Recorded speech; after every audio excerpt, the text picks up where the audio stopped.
Propane Tracer Air. We're going to start right back here in this black port. You can see this is your power cord here. You just got that little notch in the bottom. Lines up with that little notch right there. Just press it in, little 8th turn locks it in, and that's that. Your cord will come with a little locking ring that'll thread onto there just to help lock it into place a little more solid. As you follow the cord back, see you got a standard 30 amp end right there. Most campsites are going to have that. You can just plug straight on in. If you're looking to plug in at home to say charge your batteries or run your fridge, we do provide you with an adapter for that. Right in the back bumper here, if you just pull that plug off, is your sewer hose. So just take note of those 2 ears right there. They're how you hook up your sewer hose to your sewer system. And then right below your bumper here, you can see you've got the stabilizer jack. You've got a stabilizer jack in each corner of the trailer. So once you get to your campsite, what you're going to do is you're just going to run these down until they contact the ground. Another turn or so just to firm up the trailer, and that'll take the bounce out of it while you're camping.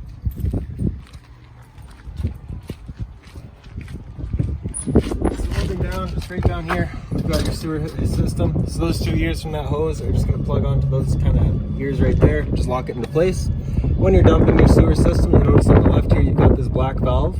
That black valve you're going to pull first. The black valve is filled in your toilet, so dirtiest water, you want to get that out first. Your gray valve over to the side here is for your gray tank. Your gray tank is filled from your showers and your sink. So once your black is done, you'll pull the gray just to flush out the hose and keep it cleaner. Right down here, you can see you've got 2 low point drains. So if you're leaving the trailer for a while, you don't want your water to go stagnant, you can just drain those out. Right back here is your fresh water tank drain. So you just drain it out just like that. Right up in your storage compartment here, if you just open that up, you can see on the right side is all of your water system stuff. So you just turn on the service light right there. Right beside it's a battery disconnect. In is disconnected, out is on. Down the right side here, you've got satellite up top. It's a coax cable into there, powers up at your TV location, and right below it is the cable, same idea. Black tank flush at the bottom here, so over time you may notice you go to drain out your black tank and it's still reading 1/3 or 2/3, whatever it may be. Maybe you're getting a smell out of it.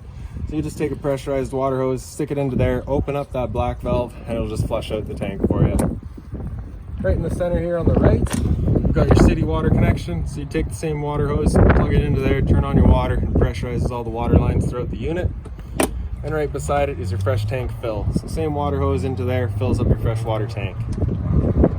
Right in the bottom here is your outside shower, the blue hose here. Push that back, quick connect right into there, lock it into place, and that's that. Hot and cold water here. If you'd like an end, that's something you'll have to get for yourself. And just undo it, comes right out. Now once you've got it filled with, when you've got it used with hot water, after you've used it, what I like to do, I just like to stretch it out, just make sure all that water comes out of it before putting it away. And then in the front here, your storage compartment, you can see we've got your power hose, power cord here for you, as well as that park adapter we were telling you about. And right back here is also just a water hose. That jack, I don't know if you can see it back there, is the jack for all of your stabilizers. To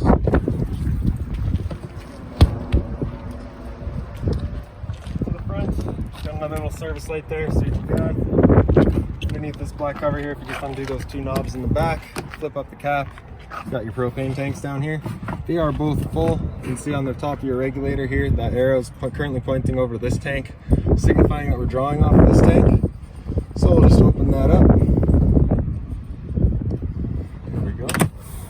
This little black box behind your propane tanks here is housing your battery. So as long as you're plugged into that short cord in the back, the battery is charging for you. Right here, we've just got the other end of your storage compartment. It does see straight through.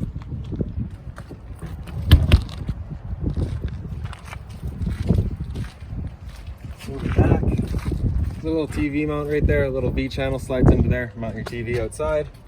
Cable and satellite outlets for said TV, as well as power outlets. Right in the very back here, you've got your hot water tank. So that little keyway there, just line it up, pops open. All the controls for it are just inside the trailer. However, before you ever go turning it on, you just want to pop that little release valve right there. Make sure that bit of water comes out. That bit of water coming out is just letting you know that it is full and it's safe to fire up. Firing it up empty just runs the risk of burning out elements, things like that. And then in the back here, so we've just got your furnace here. So if you're ever running your furnace, you just want to make sure nothing's drooped over that, blocking it in any way. It does get hot. Right up top is your stove vent. So of course, propane stove, whenever you're running it, it is putting off fumes. So you just gotta make sure that's open so that your fan can evacuate said fumes. And just on either side of it, in the bottom corners here, you just got these little ears. Bring those up just to lock it in for when traveling. And then right back here is just a fridge port. It's just a service port for your fridge, nothing back there for you to worry about.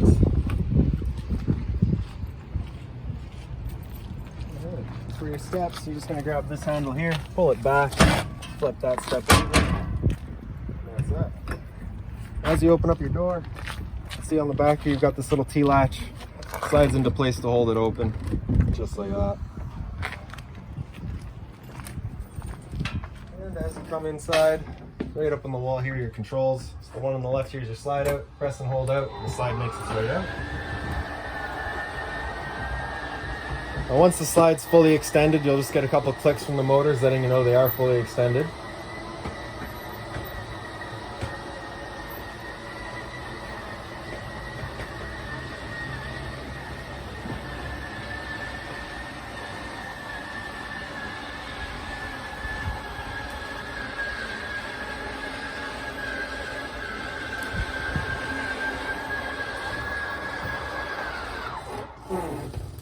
So that's all you're looking for there.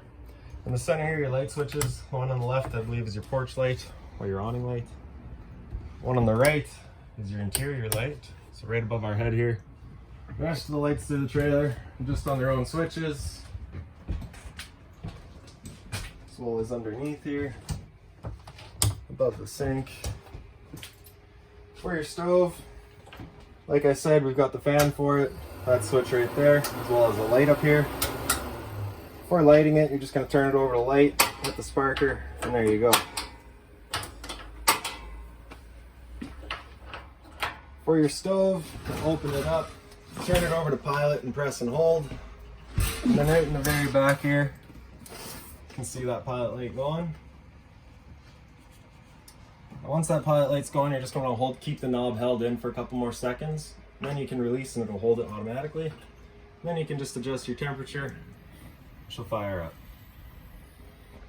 When you're done, you can bring it back down to pilot and it'll just hold the pilot light for you. However, if you're ever going traveling or if you're going to be away from the trailer for a while, you want to make sure that's right off.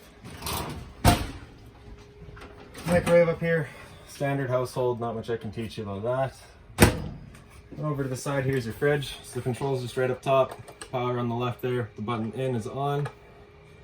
The button on the right here is just saying it's source. So currently we're running on auto, which is going to run off of AC power. Once that goes out, it'll automatically switch over to gas.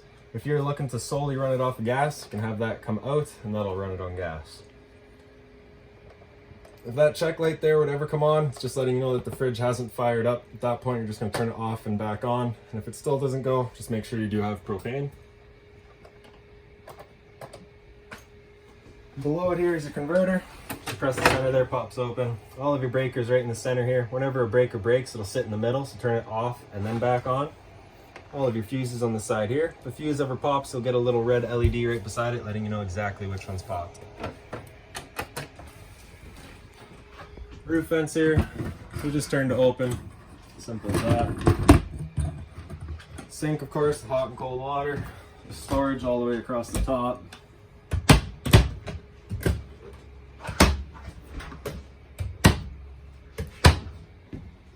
So this blue pouch right here has all of your owner's manuals. It also just throw your keys in there. Again, more storage. Right up here, we've got your antenna outlet as well as your cable and satellite outlet. For turning on your antenna for getting digital channels, just press that button right there, that green light will come on, and you're good to go. Stereo here, power button top left. After that, fairly straightforward. Select Bluetooth for going Bluetooth, AM, FM. Hit that again, it'll cycle through FM3 down to AM1. Auxiliary just plugs in right there. DVD and USB, DVD right here of course, and USB down there. After that, fairly straightforward, really nice stereo. Power button turns it back off. More storage below. AVs are all connected to the stereo already. Should be able to just plug it into your TV and good to go. Couch back here, with the dinette. So the two legs are just going to fall into the floor holes there. And then your dinette has the same to it on it. And just pop it into place. And that's that. Again, the light just on its own switch. So right up on the wall here, we've got your thermostat. So press the power button, it'll wake it up. Go into fan speed first. Generally, when it comes to fan speed, I recommend just leaving it on auto. It just kind of runs the best, most reliably. Hit mode again, it'll go into cool. Select your temperature on the side here. That'll fire up your air conditioner. With your air conditioner running, you basically got two different options. You can have this louver here closed, in which case it's using all of the ceiling ducting to move its air. Or you can open it up and it'll dump all its air in the living room here. So generally what I recommend is when you first get out to your campsite, open this up, cool off this area, get somewhere comfortable to sit, and then close it off and start spreading the air elsewhere. After cool, if we hit mode again, we'll go into furnace. Turn off the air conditioner and turn on the furnace. Again, just select your temperature. So with the furnace going, it is using all of the floor grates to move its air, as well as the little vents kind of up the wall.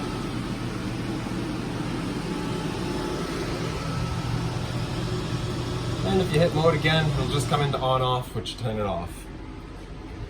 And down on the floor here below it is your LP detector. So if there's ever a propane leak in the trailer, propane's heavier than air, it sits on the floor. This guy detects it and starts going off just like a smoke detector.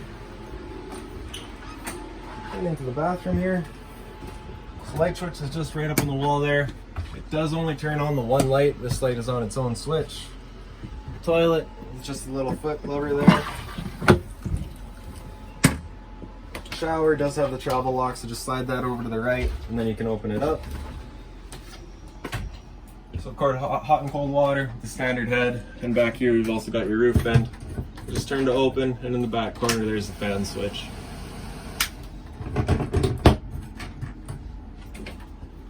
Sink with of course hot and cold water. GFI reset back here, so test on the left, reset in the center, so if you ever have an outlet that doesn't work, it's a good thing to come and check. Monitor panel beside it with the water pump switch right in the bottom. Turn that on, turns on the water pump, draws out of your freshwater tank. Tells you your battery charge level. So because we're plugged in right now, we're currently C for charging. G would be good, F is fair, and L is low. Same idea for your fresh tank. So as you fill that up, it'll go to a third, 2/3 and full. Exact same thing for your black, gray, and galley. I don't think the galley actually is hooked up on this unit. It's just there for the monitor panel. Beside it here is your hot water tank controls. So hit this switch on the right there, turns it on with gas. If this light in the center here were to come on, it's just letting you know that it hasn't fired up. So same thing as your fridge there, you're just gonna turn it off and back on. A little thunderbolt in the left there is the electricity power, or the 120 power for your hot water tank. So turn that on, you get hot water with the electricity. And then into the front bedroom here. Lights, again, just on their own switches. Storage cabinets all the way across with little reading lights above the bed on either side. Right in front of the bed here on the ceiling is a roof mounted TV mount, and right up to the side here is your power outlet as well as cable and satellite outlets for it. The barn door does just have this little lock back there. Open that up, you can slide the door.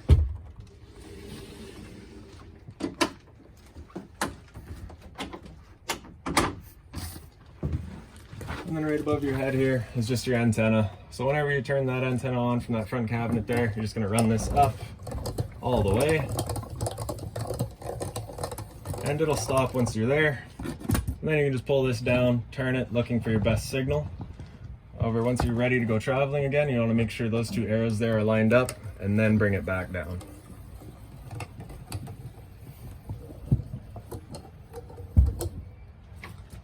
So lastly in here, you just pull up the foot of your bed. It does give you access to your front storage compartment.